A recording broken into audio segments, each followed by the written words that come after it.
Hello friends, आपके screen के सामने ये 4 क्वेश्चन दिए गए हैं। इन चारों क्वेश्चनों को इस बार एसटेट में पूछा गया है, वहीं से मैंने क्वेश्चन उठाए हैं। तो देख लेते हैं पहला क्वेश्चन क्या है। Who experimented on cat with reference to trial and error theory of learning. अगर आपको ये पता है कि ट्रायल एंड एरर थ्योरी किसने दी थी, ट्रायल एंड एरर थ्योरी बिल्कुल नाम भी लिख रखा है किसने दी थी, तो आप सीधे आंसर बता सकते हैं। आपको कैट को याद करने की जरूरत भी नहीं पड़ेगी।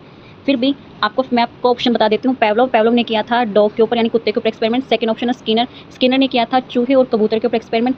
थर्ड ऑप्शन है यहाँ पे ट्रायल एंड एरर थ्योरी के जन्मदाता यानी कि जिसने ये थ्योरी दी थी वो है थॉर्नडाइक, और इन्होंने कैट पर एक्सपेरिमेंट किए थे। ऑप्शन नंबर 4 अगर आपको लगे, ऑप्शन नंबर 4 है गिलफर्ड। इन्होंने अपने एक्सपेरिमेंट किए थे इंटेलिजेंस के ऊपर। इनका सारा काम इंटेलिजेंस के ऊपर ही है। सेकंड क्वेश्चन देख लेते हैं। Heredity place the greater role in. इन्होंने पूछ रखा कि हेरिडिटी सबसे ज़्यादा रोल प्ले करती है। ऑप्शन है social, spiritual, physical and cultural. तो सबसे ज़्यादा रोल प्ले करती है फिजिकल डेवलपमेंट में, कि बच्चे की आँख नाक कान जो जीन से रिलेटेड होते हैं कि बच्चा माँ बाप के ऊपर जाता है, वो हेरिडिटी की वजह से ही जाता है। तो थर्ड क्वेश्चन है हमारा यहाँ पे प्लेटू इन दी लर्निंग कर्व इंडिकेट। ये कहता है प्लेटू कर्व क्या होता है। देखिए मैं आपको दिखाती हूँ कैसा दिखता है प्लेटू कर्व। कुछ इस तरह से होता है। ये जो आपका एरिया है, ये वाला एरिया है, ये प्लेटू कर्व को शो करता है। इसका मतलब होता है कि यहाँ पर लर्निंग आके रुक गई है। और क्यों रुक गई है? लॉ ऑफ इंटरेस्ट, यानी कि option number 4 law of interest. अगर इंटरेस्ट नहीं होगा तो आप लर्निंग नहीं करेंगे तो आपकी जो लर्निंग है एक तरह से रुक जाती है। एक लाइन की तरह होता है ये, तो इसको कहा जाता है प्लेटू कर्व। इसमें कोई इंप्रूवमेंट नहीं दिखाई गई। फोर्थ क्वेश्चन है अग्राफिया।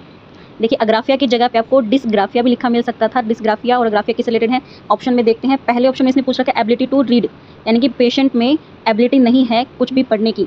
सेकंड है in this patient does not have the ability to express his thoughts in writing, मतलब वो लिख के नहीं बता सकता।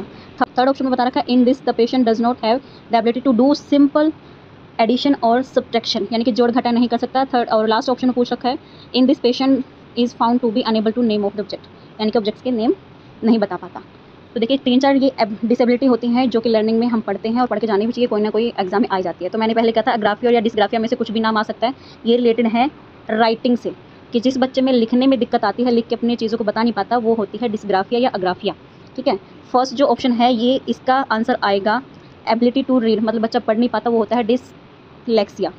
और थर्ड ऑप्शन में इसने पूछा कि जिसमें जोड़ घटा नहीं कर सकते, यानी कि मैथ्स रिलेटेड प्रॉब्लम है, तो इसका आंसर होता डिसकैलकुलिया। ठीक है, तो ये कुछ एबिलिटी होती हैं हमारे जिसमें हमें पता होनी चाहिए, क्योंकि एग्जाम में इनमें से कोई ना कोई पूछ ली जाती है। आपकी वीडियो कैसी लगी प्लीज़ मुझे कमेंट करके जरूर बताइएगा। तब तक